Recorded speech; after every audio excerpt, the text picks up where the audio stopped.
Hello friends, आज मैं आपको एक बहुत अच्छी और सच्ची भूतिया कहानी सुनाने वाला हूँ जो कि दिल्ली विश्वविद्यालय में हुई थी।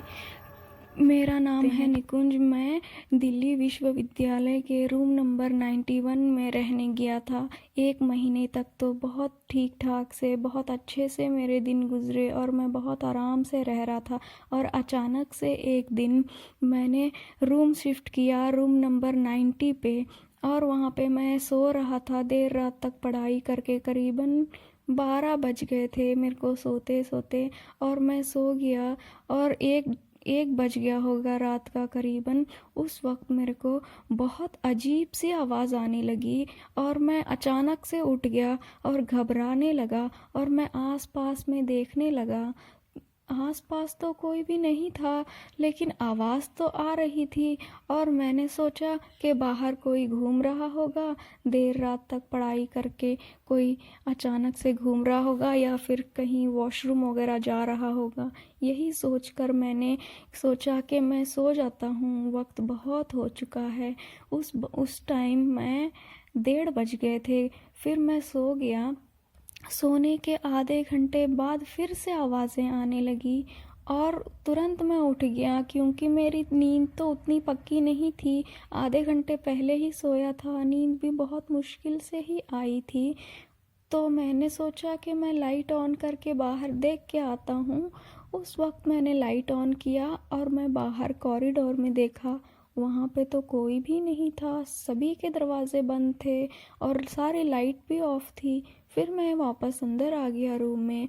और रूम में आने के बाद मैंने सोचा कि मैं पानी पी लूँ थोड़ा सा। पसीना आ रहा था, घबराहट और डर बहुत लग रहा था। तो मैंने थोड़ा पानी पी लिया।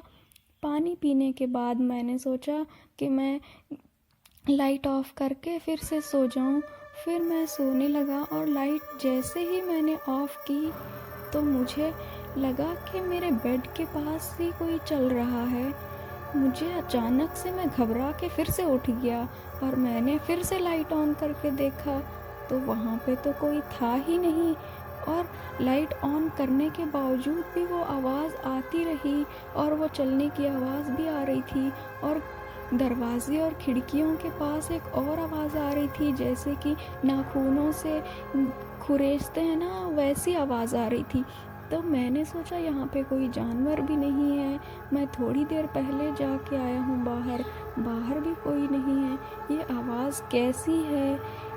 इसी चक्कर में मेरे को बहुत डर लगने लगा और मैंने सोचा कि पता नहीं क्या हो रहा है। और मैं डरते डरते बेड के एक कोने में कंबल ओढ़ के बैठ गया और पता नहीं कब नींद लग गई। एकदम मेरी आँख खुली सुबह 6 बजे।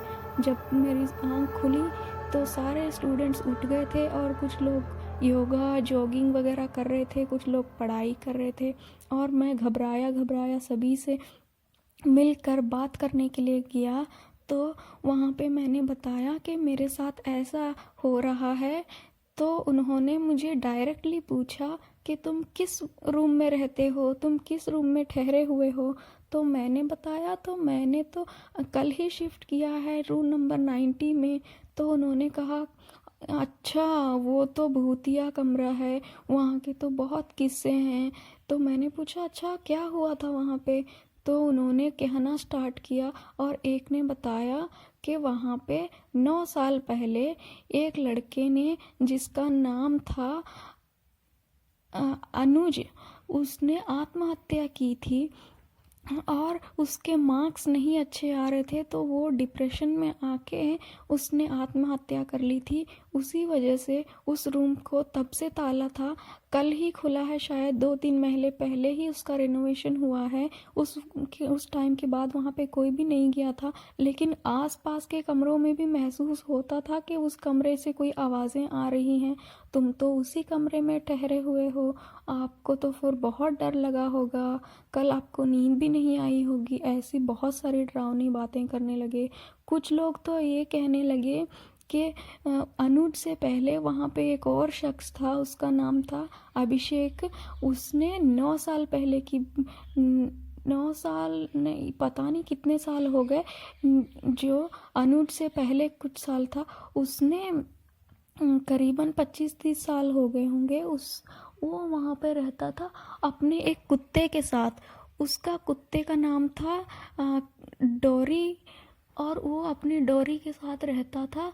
तो वो उसको कुत्ते से बहुत लगाव था, और अचानक से उस कुत्ते की एक दिन मौत हो गई। वो रात को जाकर उसको पास के जंगल में दफना के आके सो गया। वो तो सुबह उठा ही नहीं। वो जब जाके सारे लोग उसको सुबह देखने गए तो वो तो मुर्दा था। उसकी मौत कैसे हुई, क्या हुआ, आज तक किसी को कुछ नहीं पता। तब से वहाँ पे कुत्ते की आवाज़ें, कभी कभी वो लड़के की आवाज़ें, डरावनी आत्माएं घूमने की महसूस होना, ये सब होता ही रहता था।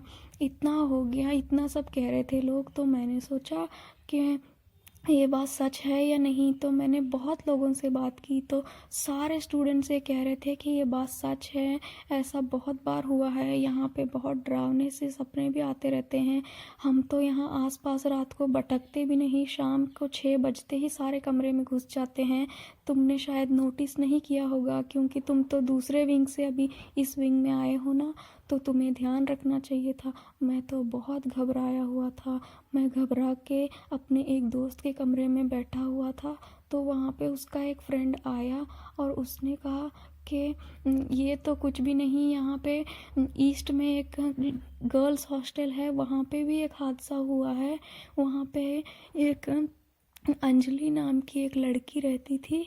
5 साल पहले उसने एक जो भूतों को और आत्माओं से बात करने वाली विधि से एक आत्मा को बुलाया था, और उसने उससे बात की थी। और वो जब आत्मा आ गई, उसने बहुत परेशान किया था, बहुत परेशान किया था सभी को। सारे लोग डर से हॉस्टल से घर जा रहे थे, सब कुछ ऐसा हो रहा था। और जब उसने माफ़ी मांग ली उस आत्मा से, तो वो आत्मा तो चली गई, लेकिन कभी कभार वो वहाँ के लोगों को डराती है और वहाँ के बच्चों को भी डराती है। और कभी कभी तो यहाँ तक वो आवाज़ें चिल्लाने की सुनाई देती रहती हैं। और जो ये आत्महत्या की हुई लड़कों की बात, तो ये जो आत्महत्या की हुई लड़का है, उसकी आवाज़ें तो ये इस रूम में 90 के रूम में ही आती है, 90 वाले रूम में। तो तुम्हें ध्यान से रहना होगा। ये सब सुनकर तो मैं बहुत घबरा गया, और तुरंत ही उस कमरे से मैंने अपना बैग वगैरह सब उठाया और मैंने पहले वाले अपने कमरे में शिफ्ट हो गया। उस टाइम के बाद मैंने कभी भी कॉलेज से निकलने तक उस विंग में मैंने कदम तक नहीं रखा। ये एक सच्ची घटना है, और अभी तक वहाँ पे कोई भी नहीं रुका है, क्योंकि वहाँ पे अभी भी वो सब आवाज़ें आती हैं। और यही था मेरा लाइफ का एक बहुत डरावना सा एक्सपीरियंस। आप लोगों को ये सब कैसा लगा? प्लीज़ अगर आपको अच्छा लगा हो तो लाइक करें। अगर आगे ही आपको अच्छी और सच्ची घटनाएं